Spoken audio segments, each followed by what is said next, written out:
Honorable assistant, chers membres du jury, chers co-débatteurs, bonjour. Conformément à l'article 27 du Code des personnes et de la famille du 30 décembre 2011 au Mali, je m'appelle Seydou Balo, étudiant à la faculté d'Histoire et de Géographie, option Histoire-Archéologie. Je suis accompagné de mademoiselle Aminata Amadoun Landouré, étudiante à l'Institut supérieur et de commerce ISC Business School, et de M. Boubacar Sidiki Bablé Temeli, étudiant à l'Institut des hautes études en management IHM.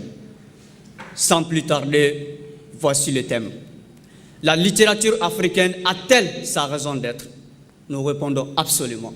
D'ailleurs, quelle question? Mais néanmoins, permettez d'abord que je vous propose une élucidation lexicale et contextuelle afin de mieux l'aborder. Étymologiquement, le mot littérature dérive du latin literatura qui veut dire écriture. Mais quand on se met dans la peau des Senghoriens, c'est-à-dire le feu Léopold Sédar Senghor, la littérature devient un instrument efficace de libération, mais aussi une arme décisive contre l'abattardissement, la barbarie et l'anarchie culturelle. Mais j'irai plus loin. Avec l'œuvre collective, au sens de l'article L113-2 du Code de la propriété intellectuelle, c'est-à-dire la Rousse de poche 2016, page 475, la littérature y est clairement définie comme suite. Ensemble des productions littéraires d'un pays, d'une époque, d'un genre. Enfin, le nerf de la guerre, raison d'être, qui signifie motif pour lequel une personne ou une chose existe. Maintenant que l'élucidation lexicale est faite, intéressons-nous à la contextualisation, car il ne peut y avoir de vent favorable pour celui qui ignore d'où il vient. Honorable assistant, chers membres du jury, faire l'historique de la littérature africaine, c'est remonter le temps. C'est revisiter son passé afin de faire ressortir ses caractéristiques et suivre son évolution de sa naissance jusqu'à nos jours. Ainsi, nous distinguons deux formes de littérature en Afrique, orale et écrite. La littérature orale, elle est la plus ancienne, la plus complète et la plus importante. Elle est traduite par le professeur Kamsie Alain de l'Université de Ouagadougou comme étant l'ensemble de tout ce qui a été dit de manière générale et qui touche la société dans tous ses aspects. Elle est composée des proverbes, des devinettes, des contes, des paroles incantatoires et j'en passe. Quant à la littérature écrite, elle a également existé dans certaines régions du continent. Mais en ce qui concerne celle d'expression étrangère, excepté l'arabe, cette dernière est récente et tributaire de la colonisation. Elle se décline en deux phases, pendant et après la colonisation. Pendant la colonisation, les auteurs africains feront le procès de la colonisation. Ils luttèrent contre les préjugés. Bref, leur combat était orienté vers l'émancipation de l'homme africain. Quant à la période post-coloniale, ces mêmes auteurs mettront en relief le désenchantement de leur peuple, et cela en se séparant des politiques avec qui ils avaient lutté pour entreprendre pour la conquête de l'indépendance, autant pour moi. Mais à partir de 1990, la littérature africaine prit une autre tournure, c'est-à-dire tout simplement l'engagement n'était plus une volonté. On pouvait parler de tout ce qu'on veut, contrairement à la période avant 1970 où écrire équivaudrait à prendre position, c'est-à-dire tout simplement vilipender toute domination sans exception. Honorable membre du jury, tout comme Winston Churchill, nous proclamons haut et fort notre inflexible volonté d'argumenter jusqu'au bout, jusqu'aux derniers arguments, jusqu'à la dernière minute de notre 25 minutes pour vous prouver cette raison d'être de la littérature africaine. Et c'est là, non seulement dans le passé, mais aussi dans le présent et dans le futur, avec beaucoup d'objectivité et de leadership, afin que l'assistance et même la délégation burkinabé rejoignent notre position tout bonnement, tout doucement et tranquillement. Je vous remercie.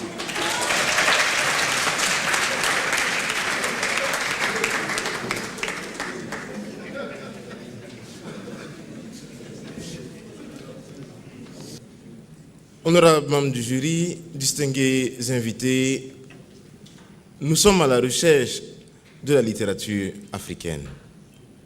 Nous prenons le pas de la recherche d'abord de la littérature. Nous sommes conduits par un GPS qui nous fait rencontrer que littéraire est la source de la littérature. On va vers le littéraire et on nous fait savoir que pour comprendre, nous devons continuer à droite. Et là, on croisera les lettres.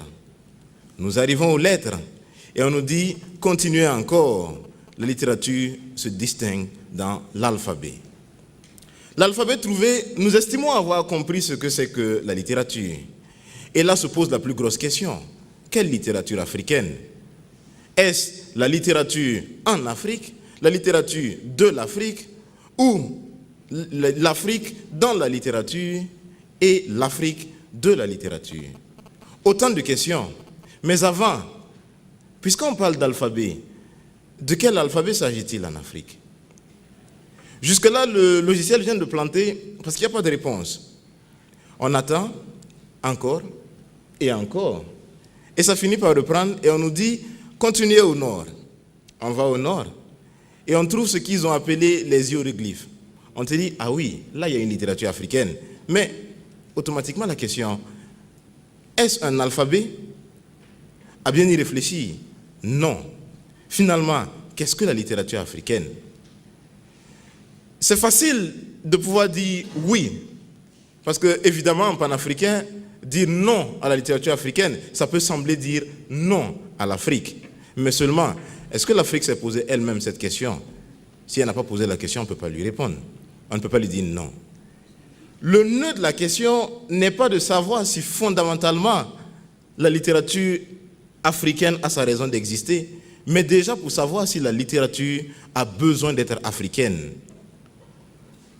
Lorsque l'on écrit ailleurs et qu'on parle de l'Afrique, lorsqu'on écrit en Afrique et qu'on parle d'ailleurs, je ne citerai pas les questions de nationalité, de localisation, de langue, de publication, d'expression, on finit par se demander, est-elle régionalisable? Peut-on parler de littérature africaine? Peut-on parler de ces formes que nous avons revendiquées comme étant la littérature africaine? Peut-on parler d'une littérature qui n'est qu'africaine? Autant de questions. Mais vous noterez, quand on se pose autant de questions, il faut revenir à la question de base. Est-ce qu'il faut même s'interroger sur la raison d'exister de la littérature africaine? Peut-être aurions-nous dû commencer par là. Et ça aurait été facile de dire oui ou non, parce qu'on dit oui, il faut s'interroger là-dessus, et très facilement on dit oui, ça existe, oui, ça a raison d'exister. Mais vous savez, bien évidemment, mesdames, messieurs, que la solution de la facilité, qui n'est pas étrangère à l'Afrique, l'a très souvent conduite sur de mauvais chemins, n'est-ce pas? Nous osons défendre la négative. La littérature africaine n'a pas sa raison d'exister. Parce que ni la définition de la littérature, ni la définition de la littérature africaine, ni les mouvements considérés comme étant les mouvements de la littérature africaine ne sont suffisamment typiquement africains pour pouvoir les dénier leur caractère universel, pour pouvoir les dénier tout autre caractère et considérer que là est la littérature africaine, là est la raison d'exister de la littérature africaine. J'aime bien qu'on cite William Churchill, qui peut-être serait africain selon vous, pour défendre la littérature africaine. Et je vais faire le même pas. On verra si ça va marcher. Mais je sais que non. Être ou ne pas être, telle est la question. Dans cette dynamique, c'est africain aussi. Hein. Mais devoir être ou ne pas devoir être, telle est la raison de ce qui doit être. Mais quelle est la raison de ce qui doit être lorsqu'on parle de la littérature africaine? Est-ce pour l'expression? Ok. Admettons que l'expression est authentiquement africaine, on serait hors sujet. Disons que la littérature africaine est tout authentique, je demanderais alors d'où est-ce qu'elle vient? De l'école africaine? Mais l'école africaine elle-même, dans sa forme actuelle, d'où vient-elle? De l'Afrique?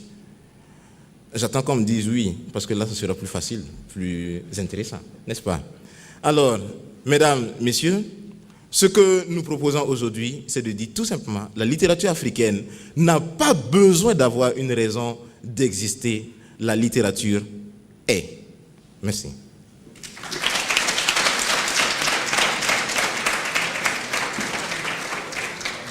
Nous avons été maltraités, enchaînés, déportés, entassés les unes ou les uns sur les autres comme des sardines.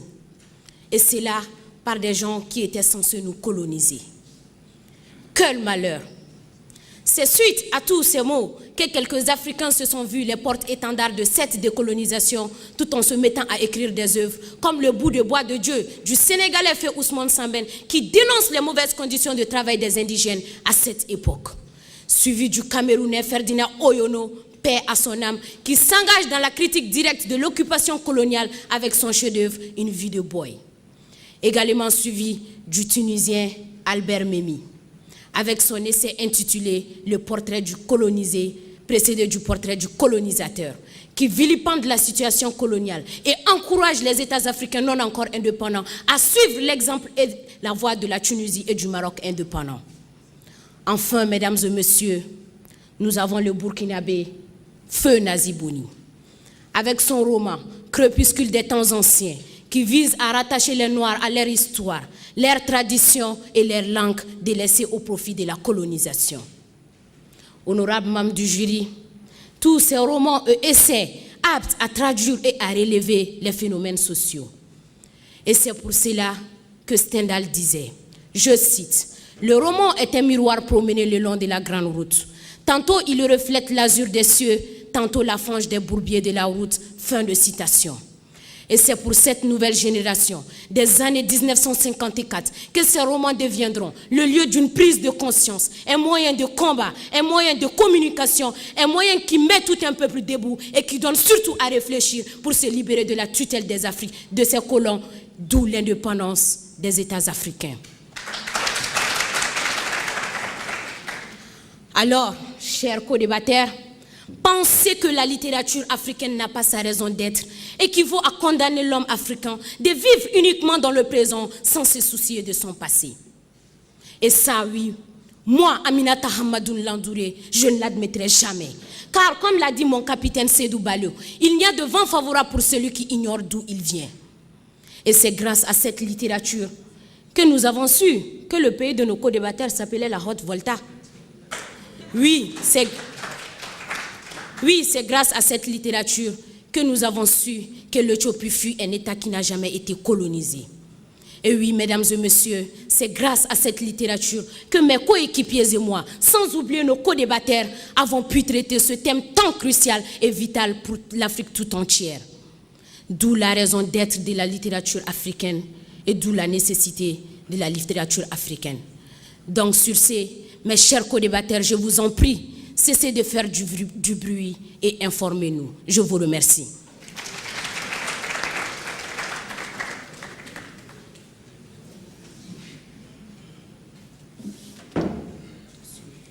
Auguste Assemblée, je vous salue. La littérature africaine a servi à libérer le continent africain. Oui.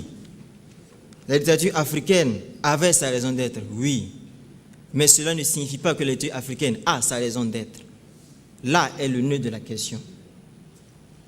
Auguste Assemblée, la raison d'être d'une chose se mesure à la valeur de l'intérêt qu'elle procure. Toute chose sans plus-value, ou dont la plus-value est moindre, si moindre qu'elle n'est pas vraiment voulue, ou en tout cas plus attendue, ne mérite pas mieux que d'avoir paru. Et nous devons de nous poser la question. Quels sont les arguments qui plaident en faveur de la littérature? Quels sont les apports que la littérature africaine nous procure qui ne nous soient pas déjà procurés de façon meilleure? Eh bien, la littérature serait un moyen de communication. Un moyen de communication par concession toutefois, lorsque nous tenons compte des moult moyens déjà en vigueur et qui assurent de façon efficace cette tâche. Nous parlons des technologies de l'information et de la communication. Nous remontons même au fondement de la communication et le contact humain, car communiquer, c'est communier. La littérature serait un moyen de connaissance de l'homme et du monde. Oui, si sa démarche était aussi scientifique que celle de la sociologie, de la psychiatrie ou des sciences naturelles. La littérature, outil esthétique et d'évasion. Mais quelle évasion maladroite! De lui croire une importance significative lorsque il est d'observation singulière que d'autres disciplines telles que le cinéma ou la musique assurent déjà de façon efficace ses fonctions. La littérature, outil critique et d'information. Eh bien, passons donc l'information à nos informateurs, ces journalistes et experts divers, et faisons-leur savoir que nous entendons nous détacher de leur service ô combien complet, au risque de faire voir à quel point nous aurions agi de façon déraisonnée. Enfin, la littérature est un moyen d'action. Dans ce cas, ses défenseurs l'appellent littérature engagée. Eh bien, 2. La solution abstraite à un problème et la solution concrète à un problème. Laquelle prime-t-elle sur l'autre? La solution concrète, sans conteste. Eh bien, mesdames et messieurs, l'abstraction de l'œuvre littéraire augure sa productivité douteuse. Nous sautons sur tout ce qui ressemble même de loin à une solution. Et puisqu'il convient de se débarrasser de tout ce qui est préoccupation superflue, la littérature ne doit plus être. Je vous remercie. Honorable membre du jury, auguste assemblée, il n'est pas aberrant ou archaïque d'associer des sentiments moraux à une communauté nationale, dans la mesure où le concept de responsabilité est analytiquement lié à celui d'identité et où il reflète par conséquent les différentes sphères d'identification d'un individu. Il ne s'agit donc pas, dans un premier temps, de réactiver des souvenirs de crimes passés, mais d'établir une tension interne où la littérature africaine sera à la fois un tableau de similitudes qui trace une continuité entre le passé et le présent en tant que mémoire collective, et un tableau de changement qui revient sur des événements oubliés, créant des ruptures entre aujourd'hui et hier.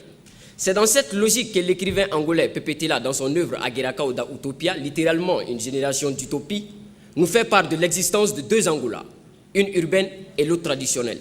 Et la responsabilité de la littérature à stabiliser ce déséquilibre temporel qu'il qualifie de fossé. Honorable membre du jury, auguste assemblée, la difficulté n'est pas de voir ce que personne n'a jamais vu. La difficulté, c'est de penser comme personne n'a jamais pensé au sujet de quelque chose que tout le monde voit, disait Schopenhauer, un philosophe allemand. D'où la raison d'être de la littérature. La littérature africaine s'agit de parler de la vie des Africains, leurs faiblesses, forces, événements, troubles et pulsions. Honorable membre du jury, auguste assemblée, la littérature charrie de l'affect, tend à reconstruire un passé idéal ou diabolisé, peut compenser ou dilater le temps. L'objectivité de la littérature africaine dont il s'agit n'est pas strictement épistémologique. Elle contient aussi une dimension normative, dans la mesure où elle renvoie au principe de justice, accepté par les membres d'une communauté politique.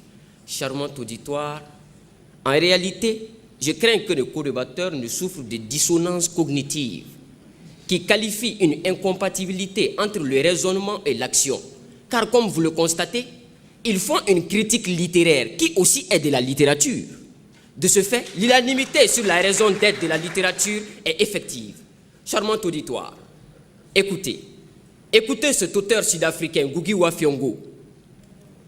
The pen is the mighty force that should be used to increase the anxieties of all oppressive regimes and to murder their crimes against the people and making them now they are being seen.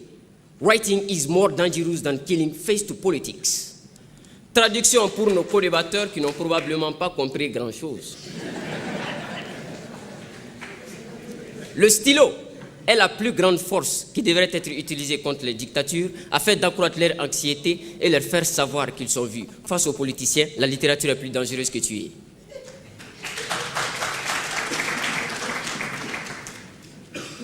Honorables invités, auguste assemblée, la courtoisie est une valeur que je reconnais au Mali.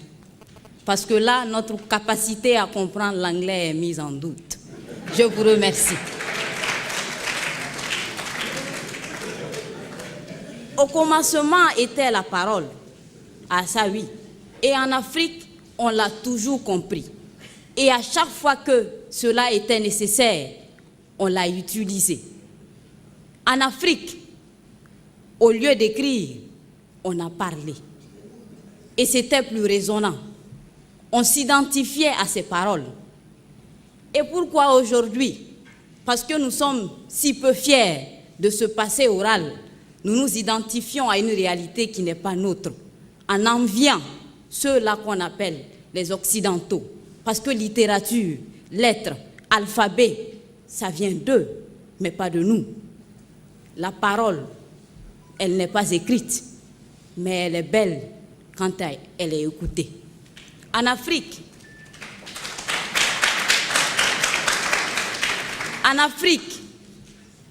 je l'admets, nous avons une valeur sûre.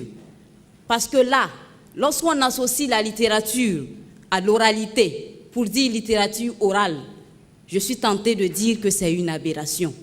Parce que là, on se confond dans ce qui est occidental et dans ce qui est africain. C'est ce qui a toujours été le mal de l'Afrique, vouloir s'identifier à quelque chose qui n'est pas nôtre, et on l'a toujours très mal fait. Aujourd'hui, nous refusons de continuer sur ce chemin. C'est pour ça que nous disons que la littérature n'est pas associable à l'oralité africaine qui a une valeur sûre, inconditionnelle. Je suis Traoré, héritière d'un nom qui parcourt toute l'Afrique de l'Ouest. Et savez-vous comment j'ai pu connaître l'histoire de ce nom? Aussi présente au Mali, au Burkina, en Guinée qu'ailleurs. C'est à travers ceux-là qu'on appelle les dépositaires de la mémoire collective, les griots. Et c'est cela qui me rappelle les récits combien atypiques de Bazoumanaba Sissoko, de Samba Diabaté Samb du Sénégal, mais aussi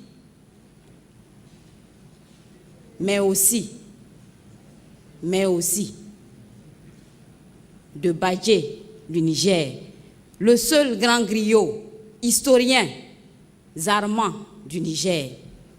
Tous ceux-ci sont des gens en qui nous devrons avoir confiance pour nous identifier réellement. Et je vous prie, mesdames et messieurs, qu'on n'écrive pas notre histoire avec l'encre des autres. Je vous remercie.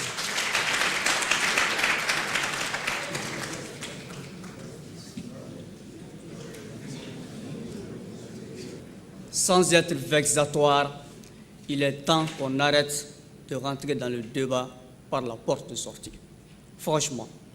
Et ce qui m'étonne, il s'acharne sur une position non seulement intenable, mais aussi à l'appui des arguments récupérés à des journalistes qui cherchent des lecteurs. Honorable assistant, cher membre du jury, puisque Salimata Traoré parle de la littérature orale, allons dans ce sens. Honorable assistant, cher membre du jury, la littérature africaine, qu'elle soit écrite ou orale, a plus d'un titre sa raison d'être. Et quand je dis qu'elle a sa raison d'être, cher co-débatteur, c'est qu'elle a sa raison d'être. Et ce n'est pas votre compatriote Nazi Boni qui nous dira le contraire à la page 18 de son œuvre intitulée Crépuscule des temps anciens. Honorable assistant, cher membre du jury, pour comprendre et accepter l'utilité de la littérature africaine, décortiquons-la étape par étape. D'abord, la littérature orale. Comme je l'ai dit dans mon introduction, cette dernière est composée des proverbes, des contes, des épopées, des mythes, ainsi de suite. Les proverbes, ils donnent plus de poids à nos discours. En Afrique du Nord, ils sont l'esprit d'un seul et la sagesse de tous. Au Nigeria, les proverbes sont l'huile de palme qui fait passer nos mots avec les idées. Chez les Bambara du Mali, une parole sans proverbe est comme une sauce sans sel. Et à titre d'exemple, écoutons ce proverbe Bambara. Sodon, Yiridon, Yeredon, Nyoronte. C'est-à-dire tout simplement, la meilleure connaissance, honorable membre du jury, c'est celle de soi-même. Et Socrate le disait en ces termes, connais-toi toi-même, c'est la meilleure des connaissances. Au-delà des proverbes, nous avons ce qu'on appelle les épopées. Les épopées, elles retracent l'histoire des grands hommes et des grands empires qui ont marqué le continent africain. Des grands empires et des grands hommes qui ont marqué leur temps. Et là, je vais vous donner un exemple d'épopée recueillie et traduite par Liliane Kestelut. Non un Africain, mais une Belge, dans laquelle cette Belge, la chercheuse belge, autant pour moi, met en exergue les réalités, j'allais dire les rois et les événements qui ont marqué le 18e et le 19e siècle sur les territoires assujettis au royaume de Ségou. Au-delà des épopées, nous avons ce qu'on appelle, honorable membre du jury, les devinettes et les paroles incantatoires, qui également ont leur rôle. Les paroles incantatoires sont des paroles récitées dans le but de guérir les personnes victimes de la torsion, soit au poignet ou aux chevilles, ou à la cheville autant pour moi. En ce qui concerne les devinettes, elles invitent l'enfant à plus de réflexion. Elles permettent également de développer sa faculté morale et intellectuelle. Même scénario pour les contes, qui, outre leur côté divertissant et convivial, offrent des leçons de morale. Et enfin, je vous remercie. Je suis nègre et je me glorifie de ce nom. je suis fier du sang noir qui coule dans mes veines. Fin de citation. Honorables distingués invités, c'est de William Edgar Bugat Dubois, dans son œuvre qui a été qualifiée comme l'avant-première même de la littérature négro-africaine, parue en 1903 aux États-Unis, c'est Âme noire. Batouala, nous sommes en 1921. Le Martiniquais René Maran lance véritablement dans cet ouvrage la littérature négro-africaine. Pourtant, le paradoxe s'y trouve. L'un est américain, l'autre est martiniquais. L'un en anglais, l'autre en français. L'un aux États-Unis, l'autre en France. Et leurs œuvres ont une place belle dans la littérature africaine. Mais dans ce cas, comment définit-on, comment identifie-t-on la littérature africaine? Peut-être par leurs auteurs. Dans ce cas, on devrait exclure le Martiniquais Aimé Césaire ou encore le Guyanais Léon Gontran Damas. Disons que c'est ce qui est dans les éditions africaines. Dans ce cas, on va exclure Monde Noir, Étudiant Noir, qui depuis 1931-1932, et plus tard encore l'Harmattan et toutes ces revues occidentales publient ces ouvrages qu'on qualifie d'être de la prétendue littérature africaine. Bon, disons donc que c'est ce qui est écrit en langue africaine. Dans ce cas, on exclut ce qui est en anglais, en français, en espagnol, en portugais, en arabe, etc. Le contenu se vide. Disons que c'est ce qui est écrit pour les Africains. Et je me rappelle subitement que la négritude revendiquait la qualité de nègre, mais ne s'adressait pas uniquement aux Africains, mais était une revendication vis-à-vis de celui qui était considéré comme l'oppresseur. Donc en fait, le premier destinataire n'était pas l'Africain. Bon, disons que c'est ce qui traite des questions typiquement africaines. Et là encore, comment est l'Afrique dans cette situation, dans ce contexte de mondialisation, de globalisation? Dites-moi, qu'est-ce qui est typiquement africain qui qualifie la littérature africaine? La littérature est, avons-nous dit.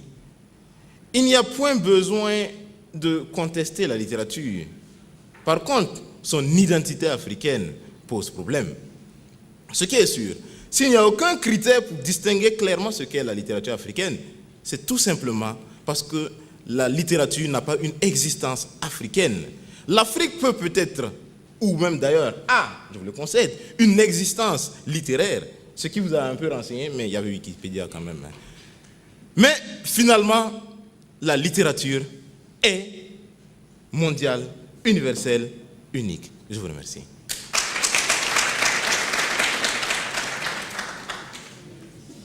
Honorables membres du jury, à titre d'éclaircissement, mon co-débatteur oublie que la littérature africaine est différente de la littérature négro-africaine.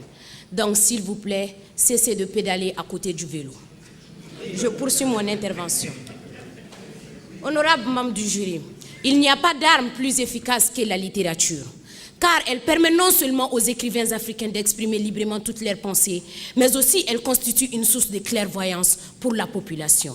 Et là, je fais référence à Feu Amadou Kourouma avec son roman Les Soleils des Indépendances. Dans cet ouvrage, mesdames et messieurs, il critique le régime autoritaire des chefs d'État africains et montre qu'il n'y a pas de différence entre ses dirigeants et les colons. Et d'où la mobilisation du peuple de cette époque pour réclamer la démocratie et le multipartisme. Suivi d'Axel Kabou, qui dénonce dans son essai intitulé « Et si l'Afrique refusait le développement, les tares de l'Afrique », tout comme fait Joseph Kizerbo dans son roman intitulé « À quand l'Afrique ». Honorables membres du jury, ces deux personnalités mettent en exergue les tares, les difficultés auxquelles le continent africain fait face, notamment la faiblesse de la démocratie, la permanence des guerres civiles, l'incapacité des dirigeants africains à prendre en charge le continent. Et ils ont également réussi à créer une prise de conscience chez nous, génération d'aujourd'hui, pour aller non seulement vers le changement de nos pays, mais de l'Afrique tout entière. Enfin, mesdames et messieurs, honorables membres du jury, nous avons l'égyptologue Feu Cheikh Anta Diop, avec son roman Nation nègre et culture, qui nous renseigne sur la peau des Égyptiens noirs, sur la peau des Égyptiens qui étaient des Noirs, contrairement à ce qu'on veut nous faire croire aujourd'hui. Honorables membres du jury, chers co-débatteurs, en plus de tous ces romans, nous avons aussi des théâtres, appelés au Mali théâtre de développement et au Burkina Faso, théâtre de forum ou d'intervention sociale, qui sont des moyens utilisés pour sensibiliser, pour pérenniser l'unité nationale, la santé morale et l'éducation des masses. Et comme exemple de théâtre, nous avons le Malien Feu Sada Sissoko qui met en relief sa pièce de théâtre J'accuse, qui critique les parents d'être à la base de la délinquance juvénile. Honorable membre du jury, chère assistance, si cela vous paraît insuffisant, allons au Burkina Faso, chez nos co-débatteurs, avec le fou de Jean-Pierre Guingané et les voix du silence de Prosper Compaoré, qui dénoncent tous les deux des abus tels que la malgouvernance, l'injustice, pour ne citer que cela. Alors, chers co-débatteurs, malgré tous les avantages dont nous venons de vous faire part, je ne peux pas comprendre que nos co-débatteurs jeunes africains qu'ils sont peuvent continuer de défendre une telle position. Franchement, ça me désole venant de leur part. Je vous remercie.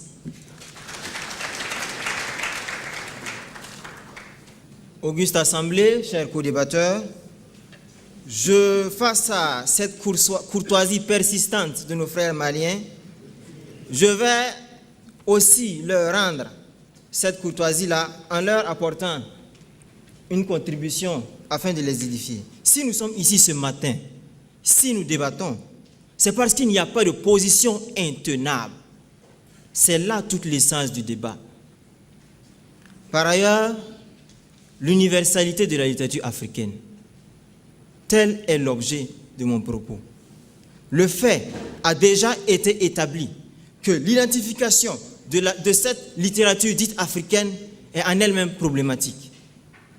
Il a été observé que la littérature dite africaine n'est en réalité qu'un amalgame de plusieurs éléments aux sources diverses disséminées à travers le monde.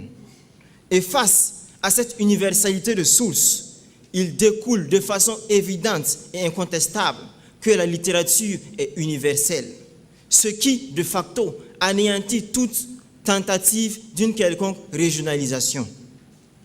Et, par ailleurs, régionalisation telle que vous voulez la prôner serait un facteur flagrant de repli identitaire.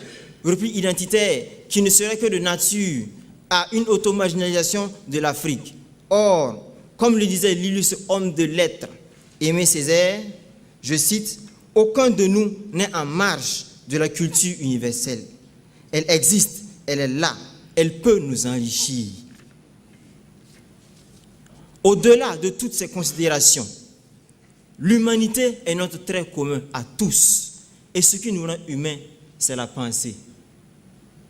Considérant donc que la pensée est universelle, considérant aussi que la littérature n'est que le fruit de la pensée, alors il découle de façon logique que la littérature est universelle.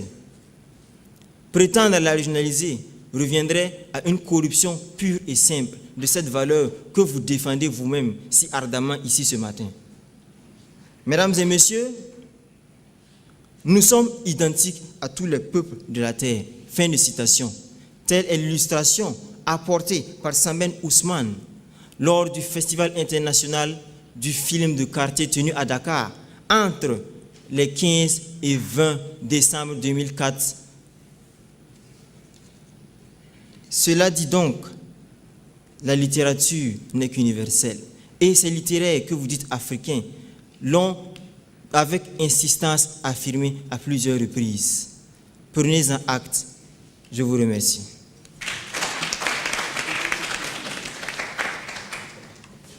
Auguste Assemblée, Narer est un nègre, c'est le premier roi du monde.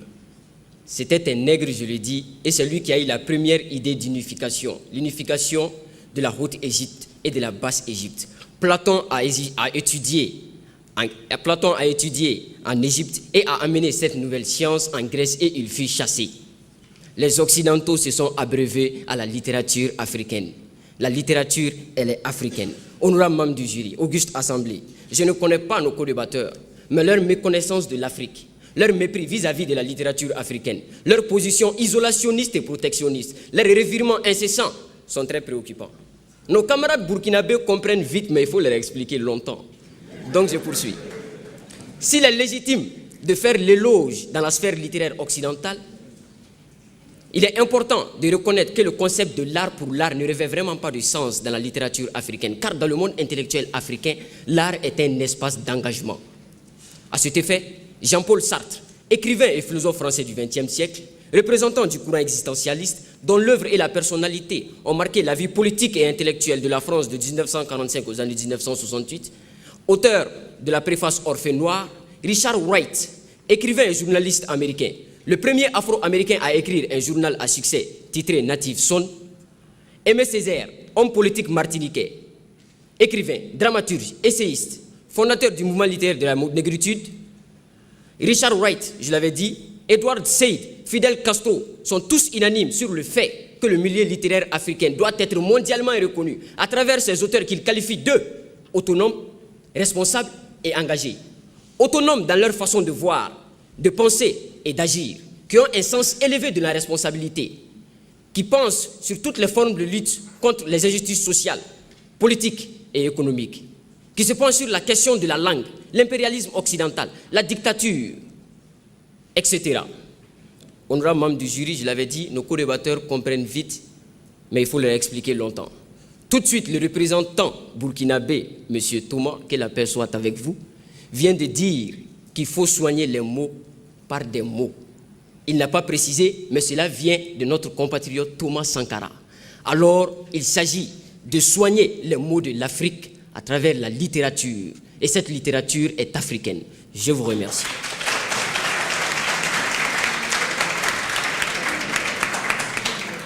Auguste Assemblée, chers co-débatteurs, effectivement, il faut soigner nos mots par les mots, mais les plus pertinents et les plus poignants. Ce fut valable pour une époque où on soignait les mots par les mots de façon inactive. Aujourd'hui, il faut comprendre la chose autrement. Soigner les mots par les mots, mais de façon plus active. Parce que lasser des mots, lasser des livres qui tiédissent la volonté, je recherche au fond de ma fierté l'acte qui sauve et qui délivre. Ainsi disait le poète Émile Ferraren. La vérité est que l'Afrique aussi est lassée des mots et elle est lassée des livres. Parce que dans le contexte actuel de l'Afrique, les objectifs du développement durable, l'agenda 2063, sont des interpellations. Parce qu'en ces termes, nous avons une convergente vers ce que nous voulons pour nous-mêmes, les générations futures et ce qui est de l'avenir du continent tout entier. Comment est-ce que notre regard peut être penché exclusivement pour ce qui s'agit d'une passive participation au développement de l'Afrique à travers l'écriture, la lecture, dans une Afrique où la pauvreté fait bon ménage avec la misère, dans une Afrique où par an, plus de 120 000 femmes meurent en voulant donner la vie, dans une Afrique où l'éducation est le seul souci d'un tout petit enfant qui a eu la chance d'avoir la vie, dans une Afrique où, comme l'ont dit nos co-débatteurs, la faiblesse de la démocratie est une tare, la malgouvernance est une tare, l'injustice est une tare. Face à tout ceci, entre écrire ou agir, quelle est la solution que vous préférez? Parce que nous préférons plus l'action. Et en ces termes, face à la malgouvernance en Afrique, j'invoque l'action. Face à la faiblesse de nos institutions, j'invoque l'action. Face à la littérature qui se contente d'écrire ou de lire, j'invoque l'action. Car seule l'action pourra nous libérer de ce qui nous sévit comme mal. Et en ces termes, on pourra se rejoindre autour d'une même table pour dire qu'ensemble, nous avons servi l'Afrique. Cette Afrique-là que nous défendons tous, mais pas par sa littérature qui reste inêtre. Je vous remercie.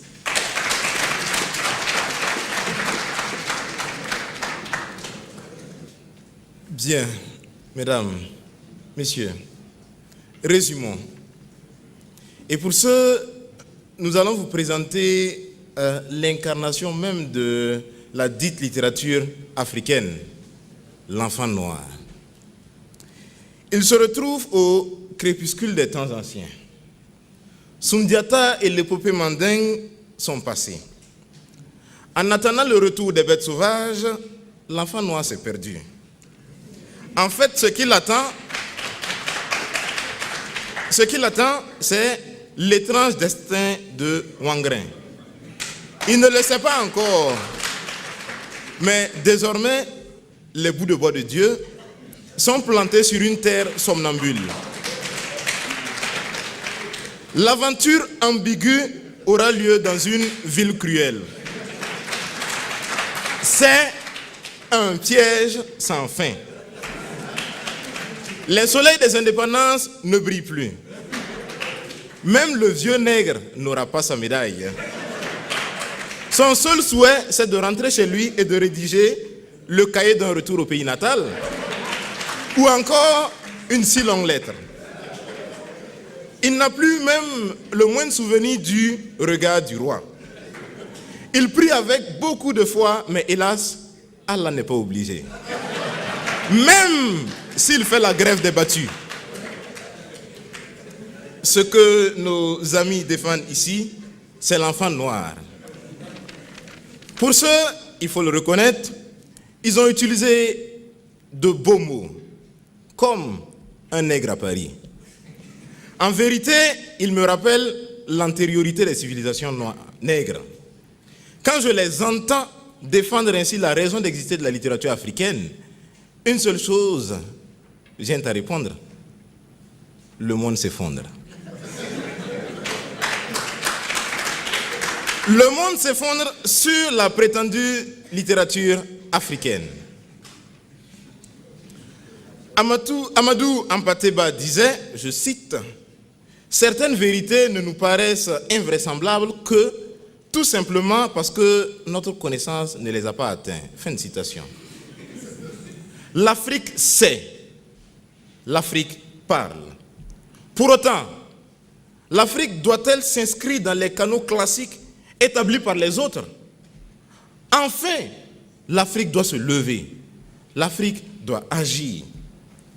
Frantz Fanon, dans Les Damnés de la Terre, paru en 1961, disait, je cite, « Chaque génération doit, dans une relative opacité, découvrir sa mission, l'accomplir ou la trahir. » Fin de citation. Notre génération, la génération de Christian Tiendrebego, de Salimata Na Traoré, de Josias Ouedraogo, est celle de l'action et non celle de l'illusion et de la spéculation. Nous ne sommes plus à l'étape de l'abstrait, mais à la réalisation et à la concrétisation. Nous n'avons plus à revendiquer ce que nous sommes. L'Afrique n'a plus à revendiquer ce qu'elle est. L'Afrique doit prouver ce qu'elle est. Oye Solenka disait, je cite, « Le tigre ne proclame pas sa tigritude. Il bondit sur sa proie et il la dévore. » Fin de citation. C'est ce que l'Afrique doit faire. Je vais terminer en rappelant Jean de La Fontaine, parlant de la cigale et de la fourmi. Et allons à la fin. L'histoire n'est pas prêteuse. C'est là son moindre défaut. Que faisiez-vous au temps chaud quand tous agissaient, demandera-t-elle à l'Afrique. L'Afrique, ou du moins cette Afrique, répondra, j'écrivais, je faisais de la littérature. Et l'histoire répondra avec ironie et sarcasme, et bien maintenant, lis. Mesdames, messieurs, l'Afrique est au temps de l'action. Alors, Afrique, lève-toi et agis. Merci.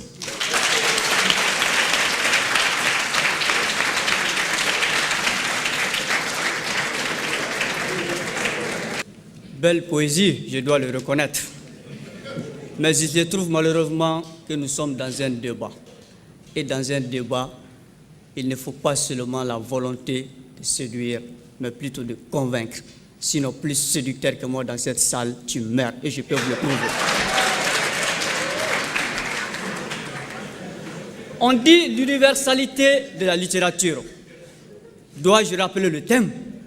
La littérature africaine a-t-elle sa raison d'être? Et non la littérature, plutôt, et non l'universalité de la littérature africaine a-t-elle sa raison d'être? Honorable assistant, chers membres du jury, je dois les rappeler que nous sommes dans un débat et il faut vous défaire de vos canevas et regarder le public, essayer de les convaincre. Mademoiselle Traoré parlons tantôt de l'injustice, de la mauvaise gouvernance. Mais c'est ce que la littérature dénonce, l'injustice. Vous parlez d'action, mais les écrivains, ils ont agi. Leur agissement, c'est quoi? Le fait d'écrire. Ou bien quel sens vous donnez au verbe agir? Honorable assistant, chers membres du jury, nous pensons vous avoir démontré, non seulement avec constance, mais aussi avec beaucoup d'objectivité et de leadership, en quoi la littérature africaine a sa raison d'être. Et ne pensez pas à travers cette démonstration un africanisme exagéré de notre part, non, loin de là. Nous ne faisons que dire ce qu'il y a et non ce qui devrait être. Et ce qu'il y a, mesdames et messieurs, c'est que la littérature africaine a plus d'un titre sa raison d'être. Oui, elle a sa raison d'être, puisque c'est grâce à cette littérature que nous savons que l'Afrique, en plus d'être le berceau de l'humanité et le berceau de l'écriture, nous renseigne Théophile Obenga, disciple du premier égyptologue de l'Afrique noire, Cheikh Anta Diop, paix à son âme. Oui, elle a sa raison d'être, puisque c'est grâce à cette littérature que nous savons que l'Afrique, j'allais dire l'histoire des grands empires du continent africain. Oui, elle a sa raison d'être, puisque grâce à cette littérature, nous savons que l'Afrique est et demeure un continent d'histoire, de culture et de civilisation. Honorable assistant, chers membres du jury, nul ne peut faire comme si cette littérature n'a pas joué un grand rôle dans la prise de conscience des Africains. Nul ne peut faire comme si cette littérature n'a pas contribué à la revalorisation des cultures africaines. Nul ne peut faire comme si cette littérature ne constitue pas une source de clairvoyance pour nous, la jeune génération. Honorable assistant, chers membres du jury, si la littérature n'avait pas sa raison d'être, l'UNESCO n'aurait pas financé l'histoire générale de l'Afrique de tome 1 jusqu'à tome 8. Si réellement elle n'avait pas sa raison d'être, Joseph Kizerbo, écrivain burkinabé, aussi calé qu'il est, n'aurait pas opté pour la réécriture de l'histoire de l'Afrique. Et ils vont me demander où et quand Kizerbo opte pour la réécriture de l'histoire de l'Afrique. Eh bien, l'information se trouve à la page 22 de l'introduction générale de l'histoire générale de l'Afrique, tome 1, sous sa propre direction. Honorable assistant, chers membres du jury, les raisons qui corroborent les avantages de la littérature africaine échappent des fois aux esprits non avertis, surtout ceux qui ne lisent pas. Puisque quand nous parlons de la raison d'être de la littérature africaine, nous parlons de ces auteurs africanistes qui n'ont hésité nulle part de mettre l'accent ou de magnifier la littérature africaine ainsi que ses écrivains. D'ailleurs, Boubacar Temeli vous l'a démontré à travers les africanistes comme Jean-Paul Sartre, Richard White, Fidel Castro et Edouard Saïd. Quand nous parlons de la raison d'être de la littérature africaine, honorable membre du jury, nous parlons de ces auteurs, cette fois-ci africains, qui n'ont ménagé aucun effort pour mettre l'accent ou mettre en exergue les tares du continent et enfin les abus de la colonisation. Et Aminata Amadou Landore vous l'a démontré à travers les bouts de bois de Dieu de Samet Ousmane. Joseph Kizerbo à l'Afrique, Axel Kabou aussi l'Afrique refusait le développement et Ferdinand Oyolo une vie de boy. Honorable assistant, chers membres du jury, quand nous parlons de la raison d'être de la littérature africaine, nous parlons de nos chanteurs et cantatrices magnifiques avec leur voix d'or, comme Maïmouna Kamisoko de la Guinée-Conakry, qui nous chante la Guinée, Waton Fabara Guinée-Kadi, ou encore le groupe chanteur burkinabé, qui nous chante Burkina Faso ya, Noma Noma, Sayasika Faso Noma. Honorable Mamdjigi, loin de me donner un spectacle, mais ces deux chansons, outre leur côté divertissant, mettent l'accent, ou j'allais dire, informent le monde entier sur les réalités quotidiennes des deux pays. D'abord, le Burkina Faso, à travers la douceur, la paix et la solidarité qu'on retrouve là-bas, et la Guinée-Conakry à travers la richesse de son sous-sol. Chers co-débatteurs, arrêtez la subjectivité et voyez que la littérature a sa raison d'être. Je vous remercie.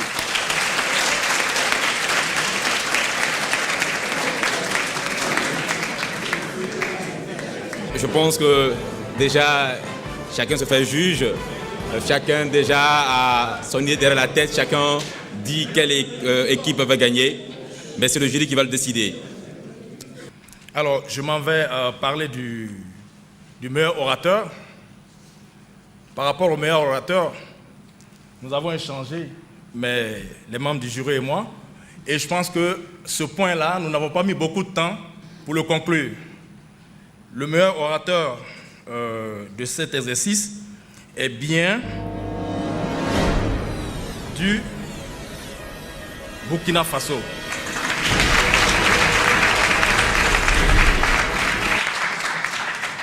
On me demande c'est qui? Notre ami. Oui, Drago Josias. C'est vraiment unanimement. Nous n'avons pas mis assez de temps. Là, on a juste fait quelques secondes pour désigner le meilleur orateur. Là où le débat était assez compliqué et assez difficile à faire, c'était pour départager nos meilleures équipes. Nos équipes, je dis nos meilleures équipes parce que toutes les équipes sont meilleures aujourd'hui. Les débats étaient bien. Il y avait une équipe qui parlait du oui et l'autre qui parlait du non. Sachez bien que le choix de l'équipe ne sera pas en fonction de notre option pour le oui ou notre option pour le non. C'était sur la base des critères bien définis. Alors nous avions dans les critères de sélection des notations sur la forme. La forme, il s'agissait du non-respect de l'adversaire, qui était une situation grave. Parce que dans les débats, on le voit souvent, les gens, au lieu de parler du sujet, se contentent de dénigrer l'autre. Donc ça, c'était un peu grave. Et nous avons le non-respect du temps. Le temps, quand on dépasse le temps, il y avait des moyens à faire. Il y avait les fautes de langue, la fluidité, les erreurs d'orthographe et autres qui étaient notées. Il y avait aussi l'élégance dans le débat. Il y avait la rhétorique que le candidat faisait ressortir. On a au niveau du fond, il y avait la rigueur des arguments qui étaient notés, l'originalité de la recherche, la documentation et puis les thèmes de référence, si elles sont exactes ou pas. Nous avions aussi la maîtrise du thème, la cohésion, la cohérence du discours et l'expertise avérée. Je pense qu'aujourd'hui, nous avons écouté tous des experts. Alors, par rapport à cela, nous avons beaucoup échangé et il est ressorti pour le deuxième une moyenne de 14,83 et le premier une moyenne de 15,19. Vous comprenez que c'était un peu difficile, assez serré, parce que tous ont dépassé la moyenne. Donc aujourd'hui, toutes les deux équipes ont gagné. Alors, par rapport à l'équipe qui a eu donc les 15,19, qui a donc légèrement dépassé l'adversaire, dirais-je le voisin, je vais laisser la charge à la dame, puisqu'il s'agit d'une manifestation qui est parrainée par les premières dames. Donc je vais laisser le choix à Madame Lompo de nous donner le nom de celui qui a légèrement dépassé. Permettez-moi de féliciter d'abord toutes les deux équipes. Félicitations à l'équipe du Mali et à l'équipe du Burkina. Bravo à vous. Et l'équipe gagne, c'est le Mali.